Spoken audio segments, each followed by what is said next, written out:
I am Ferdinand Marcos, and I am the President of the Republic of the Philippines. I stand today on behalf of 110 million Filipinos. Hi everyone, hello universe, it's me again. Nakikita nyo?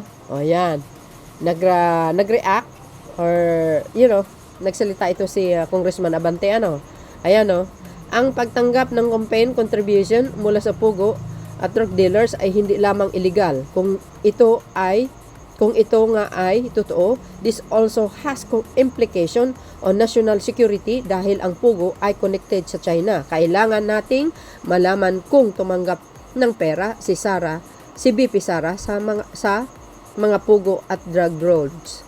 See guys, 'di ba sabi ko sa video? 'Di ba sabi ko, delikado po 'to eh.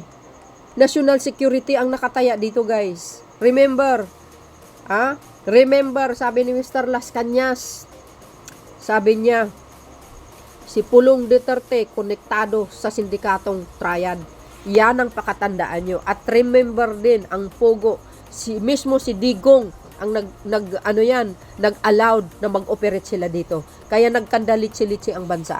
Kaya ang daming chikwa dito. Ang daming mga illegal na gawain na pumasok dito. Tingnan nyo, sa panahon ni Pangulong Marcos Jr., sangkaterba na mga kontrabando na nasa kute. Totoo yun. Kasi bakit? Sa panahon kasi, nung panahon na yun, walang nasakuti, guys. Yung mga yung mga bumibili lang ng bitchin dyan sa palengke, pero yung malalaki, wala as in. As in, wala talaga. Kasi nag-ooperate sila ng pailalim. Mayroon silang laboratory. Ika nga, mayroon silang pagawaan ng kontrabando dyan sa Mindanao. Yun po mismo si Las Cañas ang nagsabi. Totoo yun. Tama yung sinabi ni Congressman Abante. Kailangan mag-ingat ang bansang ito.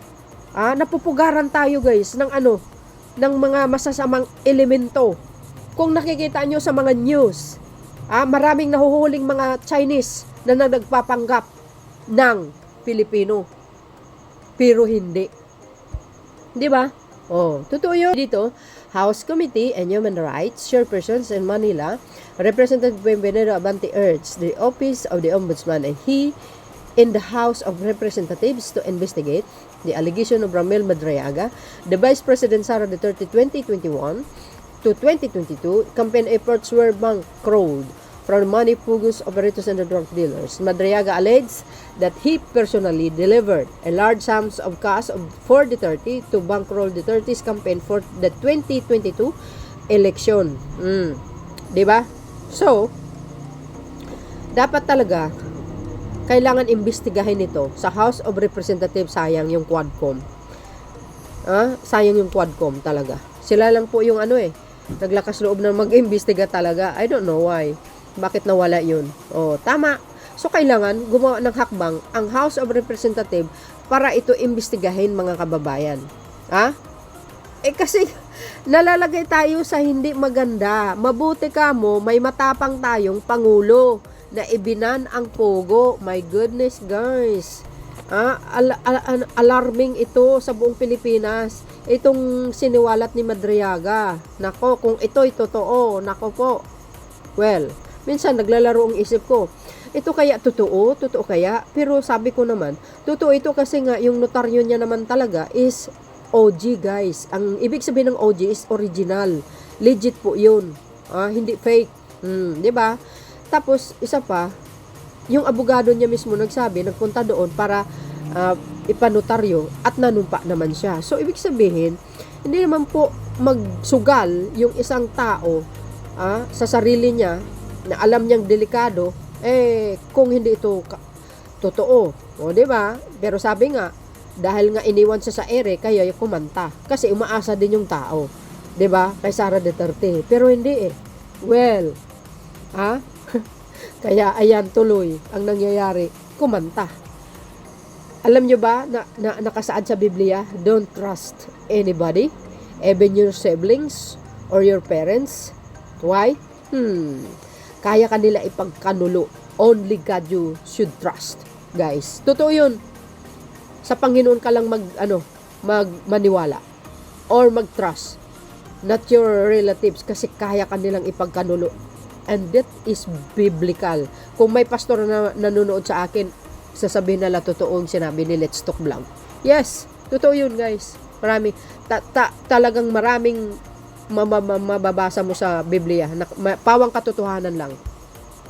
So maganda to yung sinasabi ni Congressman Abante. So dahil dyan, sa pagsampa nila kahapon ng impeachment, mga kababayan, I mean is kasi kahapon nagsampa sila ng kaso ng malversation tsaka plunder laban kay Sara Duterte.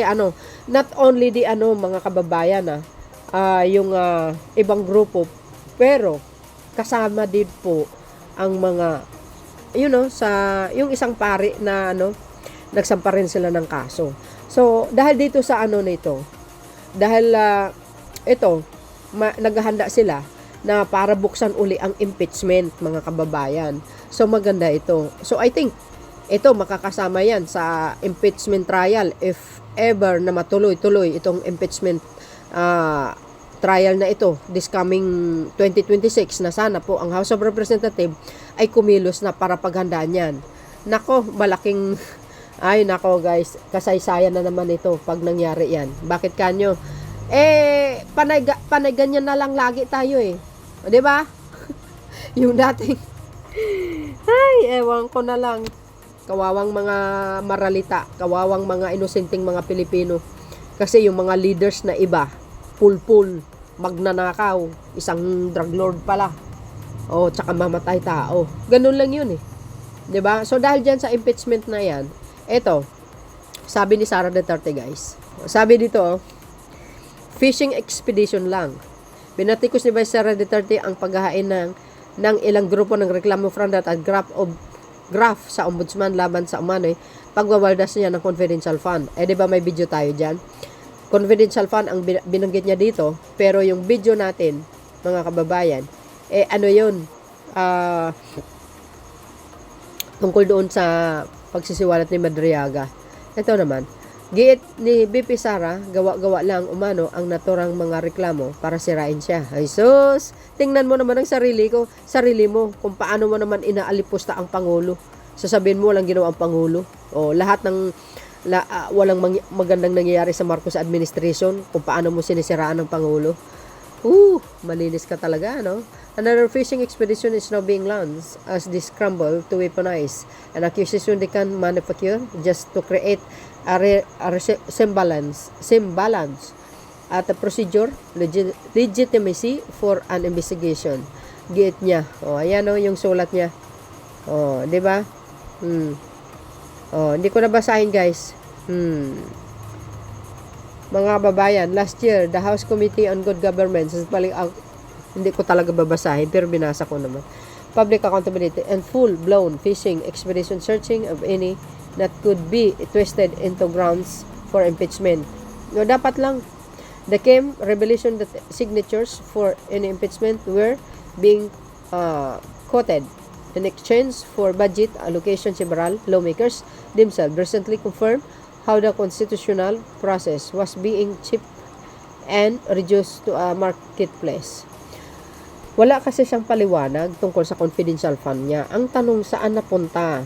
Ang gusto kasi malaman ng taong bayan is resibo by resibo, 'di ba? Resibo by resibo. Yung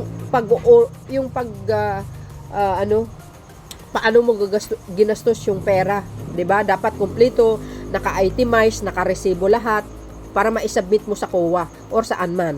Nang sa ganun, mga kababayan, hindi na mahirapan ang COA na mag-audit na para makita nila kaagad na pumunta sa tama.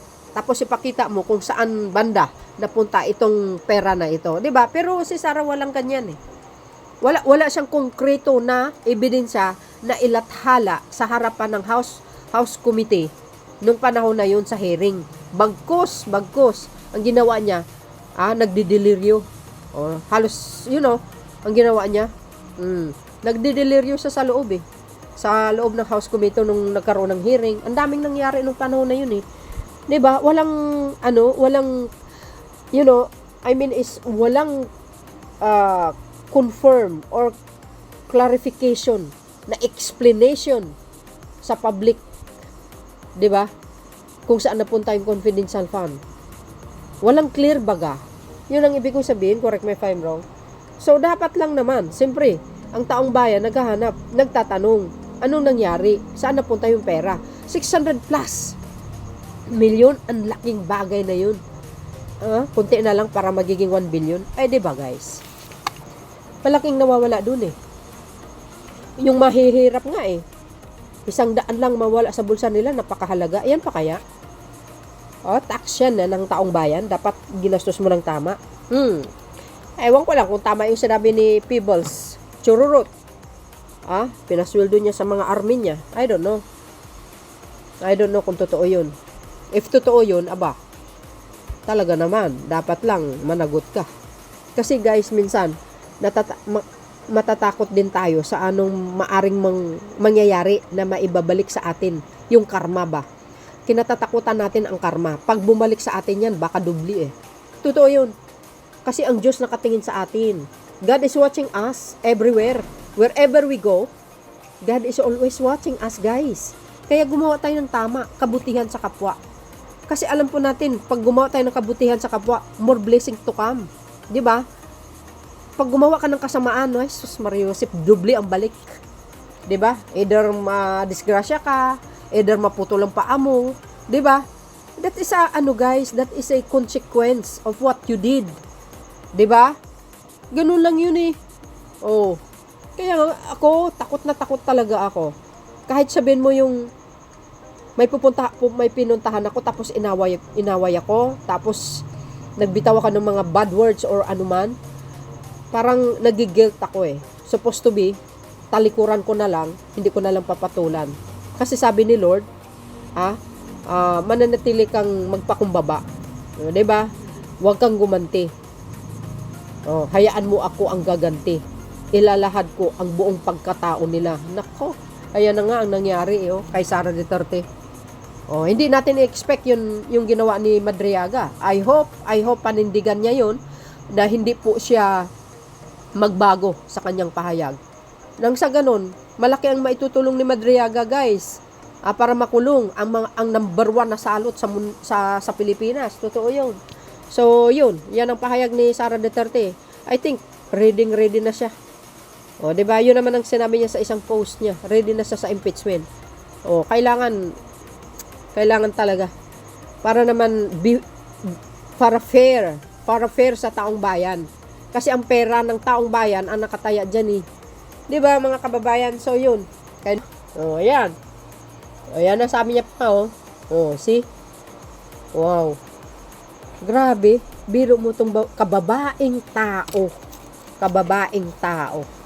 Hindi marunong mag-isip. Hindi malawak ang utak. I think, guys, si Sara Duterte, if she have a plan to run for president this coming 2028, I think, for her family lang. Diba? Parang yun ang tingin ko eh. Not the Filipino people eh. Kasi tingnan nyo naman.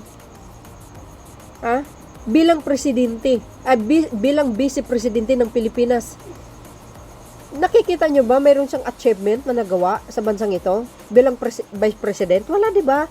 Ang nakikita ko yung paninira niya sa Pangulo eh. Pang-alipusta niya sa Pangulo, panlalait niya kay First Lady, lahat eh. Diba? Yun ang nakikita kong achievement niya. Wala siyang nagawa sa buong taon ng kanyang paglilingkod. As in, wala. Puro panggugulo. Kasama ang mga DDS. Real talk po tayo. Nakikita ko kasi yan eh. Diba? Sasabihin mo, filing a fishing expedition cover up for corruption. What the hell? What do you think of yourself then? You are not corrupt? Diba, guys? Feeling malinis? Ano yun? Si Sara Duterte ay cleanliness? Nakakatawa talaga siya. Diba? Nasasabi ko, ito, number 1 corrupt ito si Sara. Why? Kasi yung hindi niya pag-i-explain ng confidential fund niya, it's a sign of corruption, guys. Huwag yung sabihin sa akin, mali ako. Diba? Kaya naisip natin ng ganun. Sabihin mo, corruption. Asus Maria Joseph. Alam po natin, since sa panahon ng papa niya, grabe talamak ang korupsyon. Oh, sa DepEd, 'di ba? Kay Secretary Briones, sa DOE si Secretary Cusi, sa DOH. Oh. Kay Secretary Duque at Mr. Lau, anong charge sa kanila? Graph, 'di ba? Oh, yung sabihin na malinis ang Duterte administration. O lalo na ito, yung pinasabog ni Madriaga. Grabe. Napakalinis mo. Ay nako, ewan ko na lang mga kababayan. Mahirap nagpapakalinis mga bes kung hindi ka naman talaga malinis. Ito, babae ito, 2 bunganga, kaya grabe. Open close ang bunganga niya sa kakapanira talaga. Imbis tumulong, wala eh. So yun mga bes, kayo, ano masasabi nyo dito? Kaya abangan po natin ang susunod na kaganapan. Thank you guys for watching. See you again on my next upload. Bye bye bye and baboos. God bless Philippines.